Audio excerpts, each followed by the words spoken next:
Hi, I'm North Carolina Attorney Sam Moore. Here at our practice, we handle a lot of DWI cases on a regular basis. Most of the time, our clients are pulled over while driving a regular vehicle like a car or a truck. When we investigate these cases, there are procedural boxes we like to check to make sure everything was done right. Once in a blue moon, though, we'll come across a DWI where the client was driving a motorcycle. There are a few things that make these cases a little bit different. The National Highway Traffic Safety Administration, or NHTSA, has developed a series of guidelines for police to use when searching for drunk drivers. It's identified what it calls cues that appear consistently in motorcycle DWIs. Its research shows that some of these cues appear in 50% or more of motorcycle DWI convictions, and other cues that show up in around 30 to 50% of cases. These are the cues that show up in 50% or more of DWI cases with motorcycles, also called excellent cues. Drifting during a turn or a curve. The most common kind of motorcycle wreck is failure to negotiate a curve. Drivers will often continue straight instead of turning until running off the road. Earlier studies have established that the most common cause of single-vehicle fatal motorcycle crashes is for the road to curve and the motorcycle and rider to continue in a straight line until they strike a stationary object. This type of crash is usually caused by alcohol-impaired coordination and balance abilities. In less extreme cases, the motorcycle's turn radius expands during the maneuver. The motorcycle appears to drift to the outside of the lane or into another lane through the curve or while turning a corner. If you see a motorcycle drifting during a turn or curve, do the rider a favor and pull him over. Our study showed there is an excellent chance that he is DWI. Trouble with dismount. Officers will take note of the location chosen to park, the ability to balance while deploying the kickstand, and the ability to actually dismount the motorcycle. Parking and dismounting a motorcycle can be a helpful field sobriety test. The motorcyclist must turn off the engine and locate and deploy the kickstand. He must then balance his weight on one foot while swinging the other foot over the seat to dismount. But first, the operator must decide upon a safe place to stop his bike. For example, not in a puddle of water. Problems with any step in this sequence can be evidence of alcohol impairment. We call this cue trouble with dismount. Now, not every motorcyclist you see having some form of trouble with a dismount is under the influence, but our study indicated more than 50% of them are. Trouble with balance at a stop. Same thing here. Officers will take note of a driver's ability to balance while stopped. The key behavior they look for is shifting weight from side to side.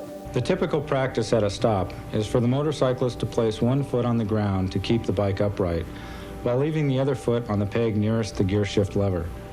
Some riders favor placing both feet on the ground for stability.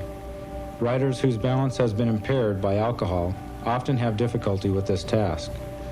They might be observed to shift their weight from side to side, that is, from one foot to another, to maintain balance at a stop. From a block away, an officer might notice a single taillight moving from side to side in a gentle rocking motion. If you observe a motorcyclist to be having trouble with balance at a stop, our study showed there is an excellent chance that he or she is DWI. Turning problems. They look for unsteadiness, wobbling during a turn due to impaired balance. They also look for late braking. They're watching for a misjudged distance. Improper lean angle. They're watching for the driver sitting upright instead of leaning during the turn. Erratic movements, inconsistent actions, or sudden corrections. The research identified 4 turning problems that are indicative of rider impairment. The gyroscopic effects of a motorcycle's wheels tend to keep a motorcycle on track as long as speed is maintained. As a motorcycle's speed decreases, the demands placed on the operator's balance capabilities increase. As a result, an officer might observe a motorcycle's front wheels or handlebars to wobble as an impaired operator attempts to maintain balance at slow speeds or during a turn. The next turning problem is late braking during a turn or on a curve. A motorcyclist normally brakes prior to entering a turn or curve so the motorcycle can accelerate through the maneuver for maximum control.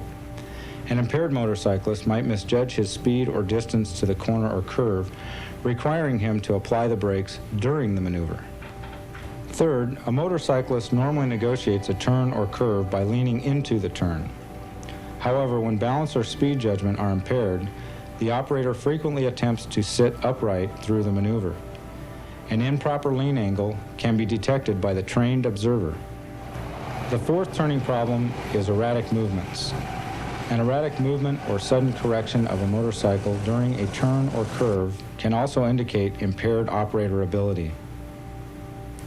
If you observe a motorcyclist to be unsteady during a turn or curve, brake late, assume an improper lean angle, or make erratic movements during a turn or curve, our studies showed there's an excellent chance that the motorcyclist is DWI. Inattentive to surroundings, failure to notice lights changing from red to green, failure to scan surroundings in traffic, failure to respond to emergency lights, inappropriate or unusual behavior, driving while carrying an object under one arm, dropping something from a moving motorcycle, or arguing with another motorist, or otherwise disorderly conduct. Vigilance concerns a person's ability to pay attention to a task or notice changes in surroundings. A motorcyclist whose vigilance has been impaired by alcohol might fail to notice that the light he has been waiting for has changed to green. A vigilance problem is also evident when a motorcyclist is inattentive to his surroundings or seemingly unconcerned with detection. For example, there is a cause for suspicion of DWI when a motorcyclist fails to periodically scan the area around his bike when in traffic, a wise defensive riding procedure to guard against potential encroachment by other vehicles.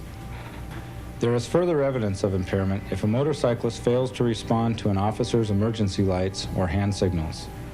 If you observe a motorcyclist to be inattentive to his or her surroundings, there is an excellent chance that the motorcyclist is DWI. Weaving.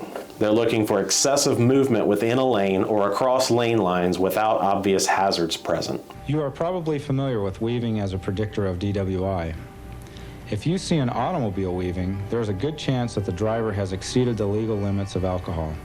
But if you observe a motorcycle to be weaving, our study showed the probability of DWI is even greater. Weaving includes weaving within a lane and weaving across lane lines, but does not include the movements necessary to avoid road hazards. These are the cues that show up in about 30 to 50% of cases, otherwise called good cues. Erratic movements while going straight. If you observe a motorcyclist making erratic movements or sudden corrections while attempting to ride in a straight line, study results indicated that there is a good probability that the rider is DWI. In other words, during the study, between 30 and 50% of the time, erratic movements while going straight were observed in association with impaired operation. Operating without lights at night. Recklessness. Following too closely. Running a stoplight or a stop sign. Evasion. Going the wrong way. Riding into opposing traffic is extremely dangerous. Study results showed that when you find a motorcycle going the wrong way in traffic, there's a good chance that the operator is under the influence. This includes going the wrong way on a one-way street and crossing a center divider line to ride into opposing traffic. Many of these clues came from surveying officers, but it should be noted that some officers, even those with many years of experience, reported that they believed there to be no cues that can be used to distinguish impaired motorcyclists. If you've been arrested for DWI on a motorcycle or any other conveyance, give us a call. And remember, arrested doesn't mean guilty.